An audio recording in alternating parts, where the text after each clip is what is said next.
Información precisa, completa, veraz, objetiva e independiente. Directo a tu pantalla. Voz de América en RCR 750.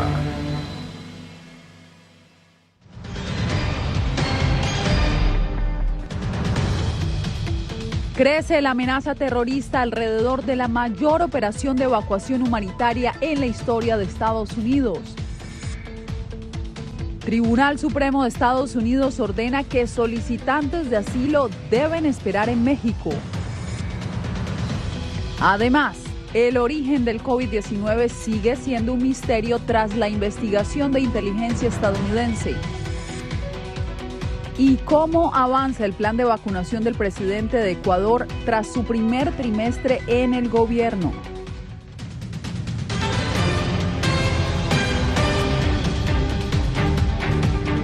Bienvenidos al Mundo al Día, soy Yasmín López. Se acerca el plazo final y crece la amenaza terrorista sobre la operación que la Casa Blanca describe como la más grande evacuación humanitaria en su historia. En medio de la presión, el secretario de Estado Antony Blinken explicó este miércoles los pormenores de las operaciones en los últimos días de las tropas estadounidenses en Afganistán. ¿Qué dijo el jefe de la diplomacia estadounidense, Jacopo Luzzi?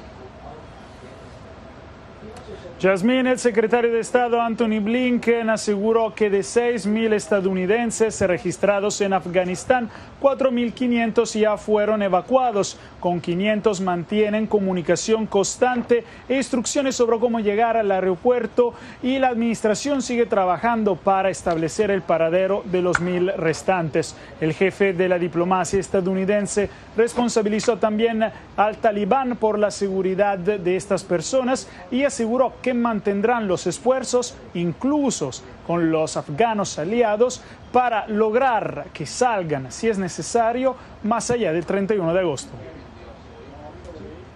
Con mayor certeza que en los días anteriores, el gobierno estadounidense ya estableció la cantidad de estadounidenses que buscan salir de Afganistán y prometió que todos aquellos registrados en su sede diplomática saldrán del país antes del 31 de agosto.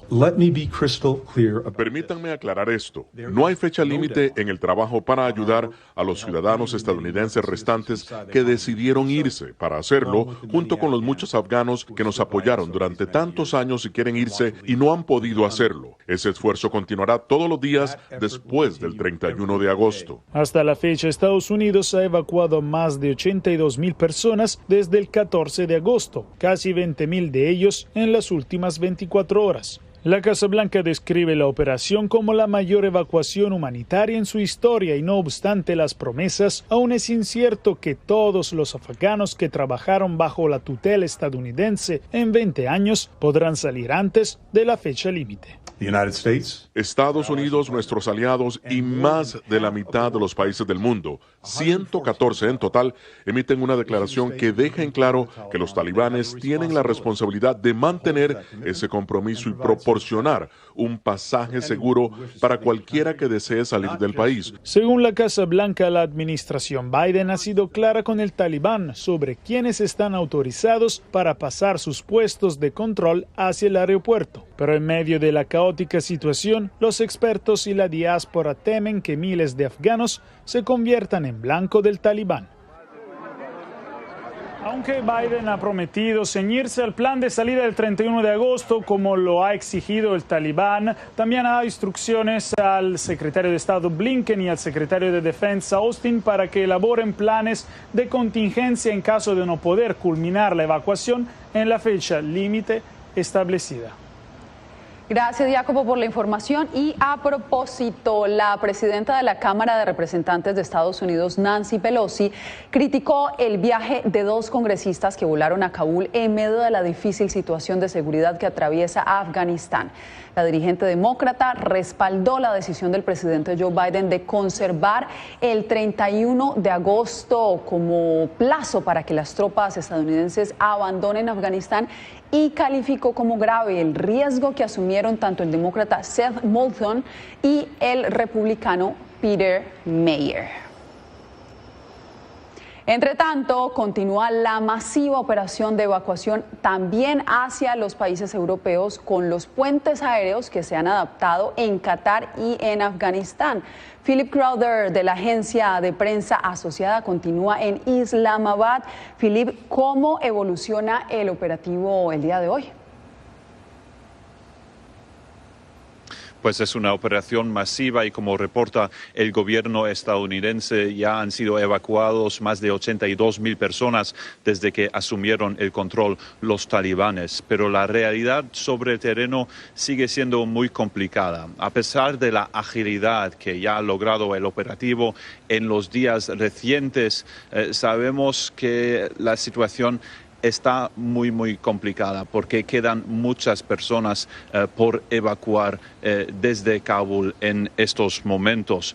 Se teme que todos los elegibles para ser evacuados, que algunos no puedan tener un avión para salirse de esta crisis. Esto incluye a ciudadanos estadounidenses, más de 1,000 ciudadanos estadounidenses, los ciudadanos de los países aliados también, a los afganos que trabajaron con estos países aliados, a los trabajadores de derechos humanos, a periodistas y la lista continúa. Todos ellos están bajo mucho peligro en estos días. Pero bajo estas condiciones también siguen los puentes aéreos establecidos en los países vecinos de Afganistán, como aquí en Pakistán. Philip, muchas gracias por tu reporte. Manténnos informados de todo lo que sucede. Cuídate.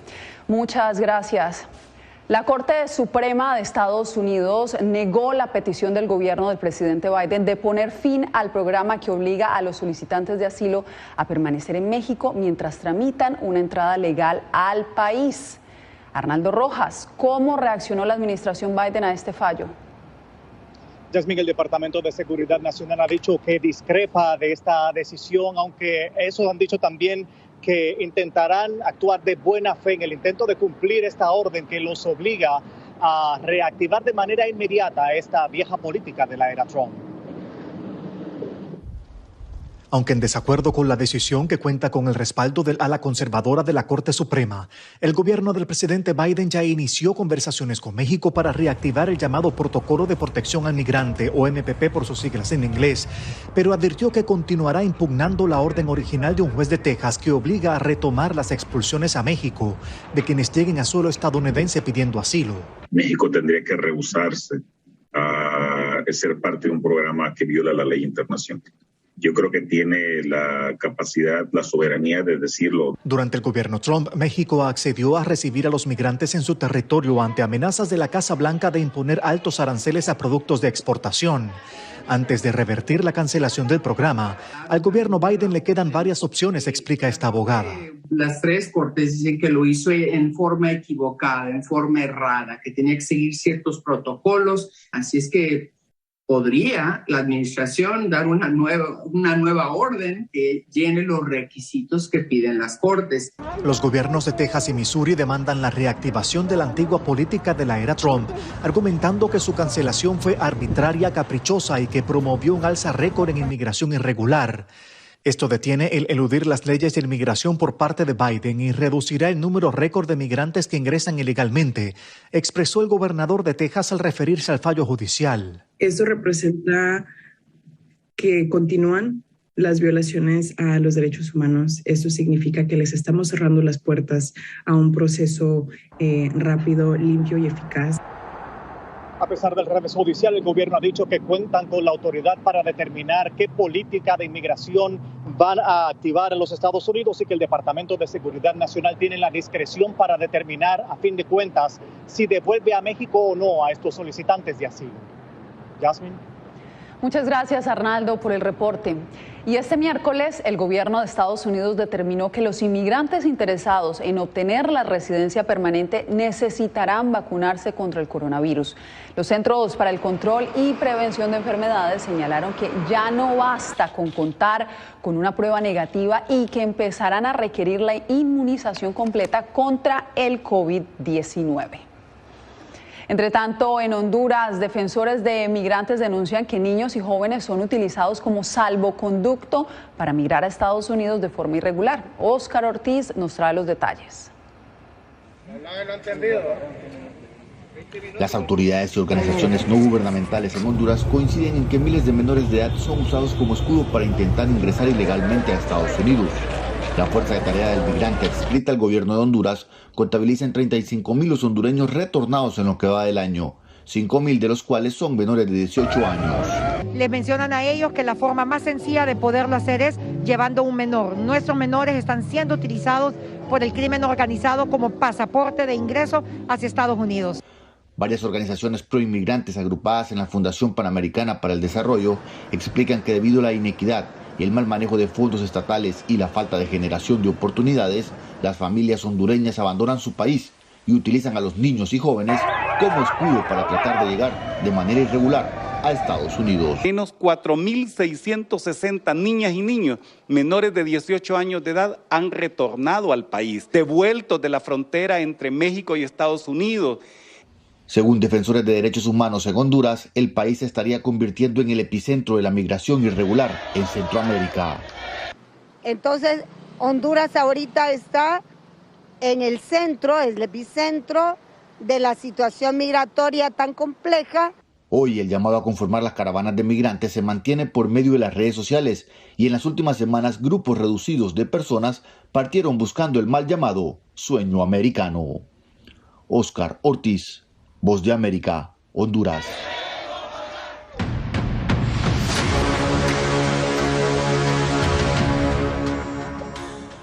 El cambio climático está transformando las costas del mundo. Plantas y animales que no pueden tolerar aguas más cálidas están migrando a zonas frías. Verónica Valderas Iglesias acompañó a un grupo de científicos en su esfuerzo para sanar la naturaleza. La quema de combustibles fósiles que producen los humanos está directamente amenazando la supervivencia de las ostras en todo el mundo, entre otros organismos marinos con caparazón. La acidificación ocurre porque el dióxido de carbono que estamos arrojando a la atmósfera se disuelve parcialmente en el océano y forma un ácido débil. En el Instituto de Ciencias Marinas de Virginia, la profesora Emily Rivest estudia ese impacto. Cuando hay una combinación de calentamiento global y acidificación, quienes más sufren son las larvas. No forman adecuadamente sus caparazones y no comen bien. A Michael Congrove, dueño de un criadero de ostras, también le preocupa la acidificación costera en la bahía de Chesapeake. Cuando se vuelve más complicado es cuando hay periodos con baja calidad de agua que nuestros sistemas de filtración no pueden resolver y eso afecta nuestra producción. El agricultor Brandon Ince ha notado los efectos de las diferencias de temperatura en los últimos 10 años. Tenemos ostras que crecen en diciembre y eso no es normal. Si el cambio climático es causado por el hombre, esperaría que el hombre fuera lo suficientemente listo como para dejar de hacer las cosas que crean efectos adversos. Los científicos creen que los pastos marinos podrían ofrecer cierta protección a las ostras y corales, pero para mitigar los desastrosos efectos del cambio climático y la acidificación, será necesaria una acción más radical. La verdadera solución es reducir las emisiones de dióxido de carbono alrededor del mundo. Verónica Valderas Iglesias, Voz de América, Gloucester Point, Virginia.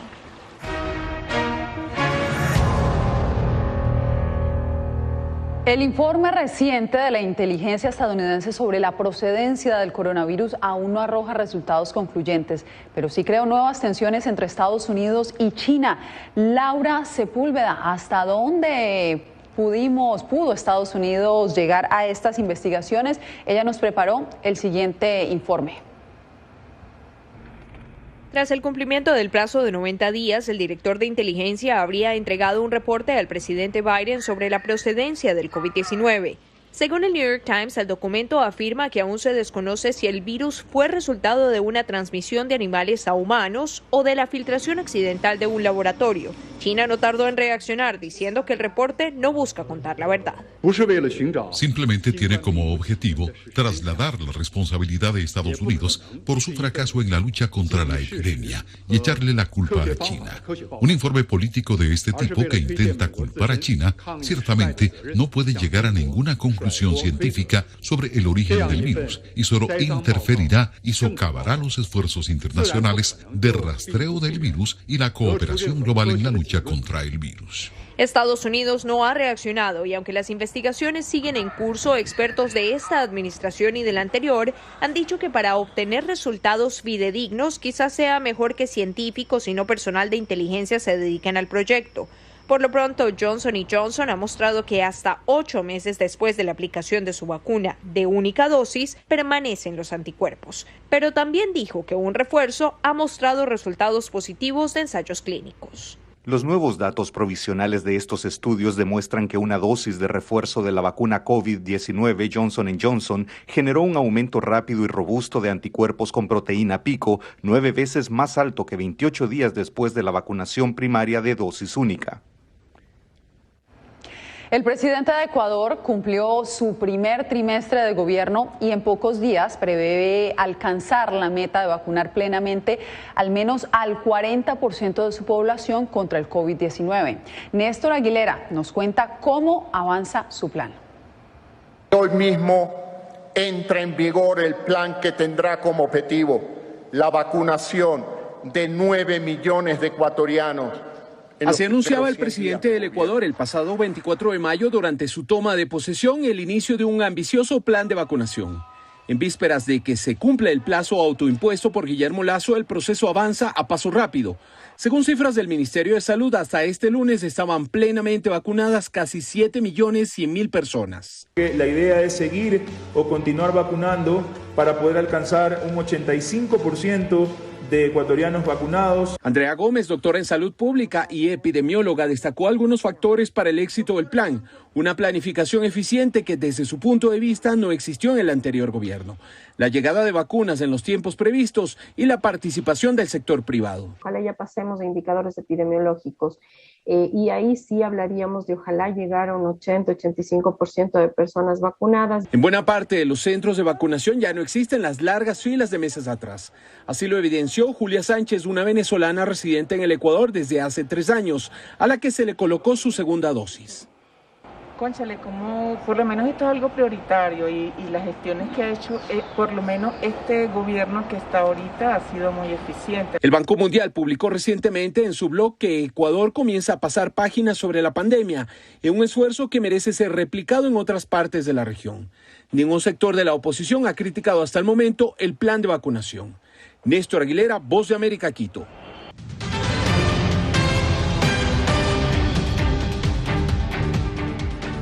Mientras el gobierno y la oposición de Venezuela adelantan el proceso de diálogo, una delegación de la Unión Interparlamentaria llegó al país para decidir a cuál de las 2 asambleas nacionales existentes invita a su próxima reunión.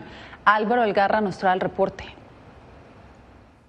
La delegación de la Unión Interparlamentaria se encuentra en Venezuela para asistir a encuentros con integrantes de la oposición y del gobierno venezolanos. La activista de derechos humanos Delsa Solórzano destacó la importancia de la visita, ya que el organismo internacional evaluará 187 casos de persecución política contra parlamentarios de oposición. Viene a constatar in situ qué es lo que está ocurriendo en nuestro país. La violación de derechos humanos de los parlamentarios, el acoso al Parlamento venezolano. Juan Guaidó, líder de un sector de la oposición, dijo que la Unión Interparlamentaria evalúa la legitimidad de 2 asambleas nacionales existentes, una oficialista y la otra opositora, para decidir cuál representará a Venezuela en el próximo encuentro de la organización. Están dirimiendo la controversia que existe hoy naturalmente por el secuestro del Parlamento en el 2020, por que no hubo elección legítima en el 2020 como no lo hubo en el 2018 y se me reconoce hoy como por 60 países como presidente. Del mismo modo, el diputado opositor José Gregorio Correa, en la Asamblea Nacional reconocida por el oficialismo, expresó que la comitiva podrá además constatar cómo funcionan las instituciones del país. Cómo funciona nuestro Parlamento, cómo funcionan las instituciones públicas, la Fiscalía General de la República, el Consejo Nacional Electoral, la Defensoría del Pueblo. La delegación estará hasta el 27 de agosto en Venezuela y ha evitado ofrecer declaraciones a la prensa. Álvaro Algarra, Voz de América, Caracas. Ahora vamos a Nicaragua, donde otro disidente opositor fue arrestado. Con él ya son 35 los disidentes detenidos durante el último trimestre. Donaldo Hernández nos informa que además la Fiscalía amplió la investigación contra Cristiana Chamorro e imputó a 2 de sus hermanos. Estás viendo este video porque he sido secuestrado por la dictadura. Es el mensaje que dejó grabado el dirigente de la opositora Unidad Nacional Azul y Blanco, Alex Hernández, quien según su organización fue detenido por las autoridades policiales. Otro integrante de esta tolda política, Roger Reyes, también grabó un video antes de ser arrestado días atrás.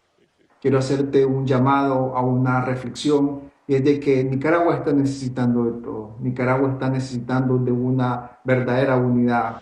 La Fiscalía además amplió la investigación contra la opositora Cristiana Chamorro, a quien ahora le imputan los delitos de apropiación y retención indebida. La investigación ahora incluye a sus hermanos Pedro Joaquín y Carlos Fernando, acusados de supuestamente cometer los delitos de lavado de dinero, bienes y activos, apropiación y retención indebida y gestión abusiva. Pedro Joaquín está bajo arresto, pero Carlos Fernando huyó a Costa Rica por zonas no vigiladas hace 2 meses. Recrudeciendo la persecución en contra de Cristiana Chamorro, quien ya se encuentra casada por cárcel. Organizaciones internacionales de derechos humanos, la Organización de Estados Americanos y las Naciones Unidas han demandado la liberación de los 35 opositores. Sin embargo, el gobierno del presidente Daniel Ortega insiste en que estos detenidos han cometido delitos contra el Estado. Donaldo Hernández, Voz de América, Managua.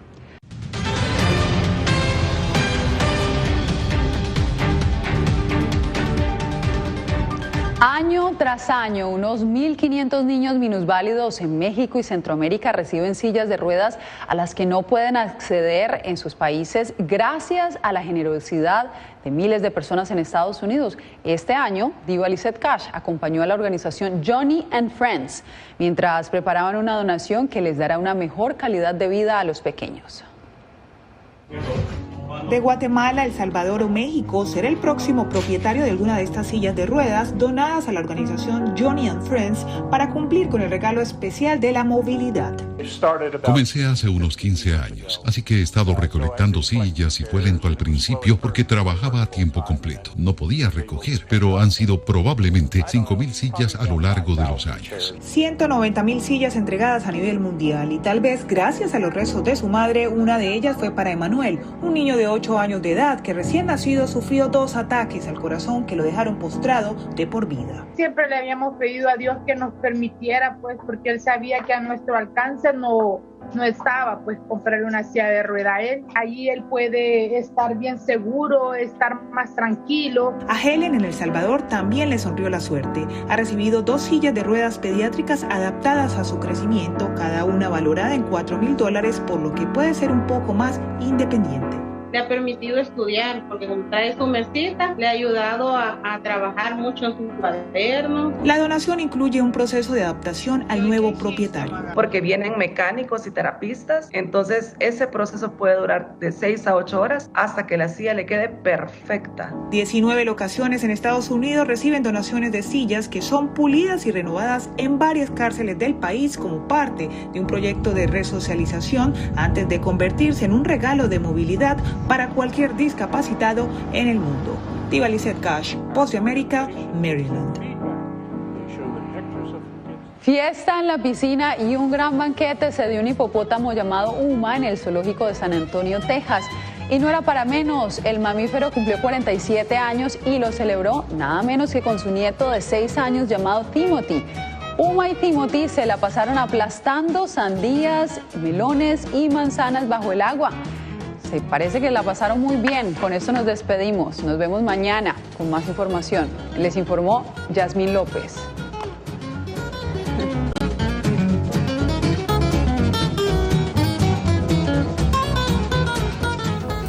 Radio Caracas Radio presentó Voz de América.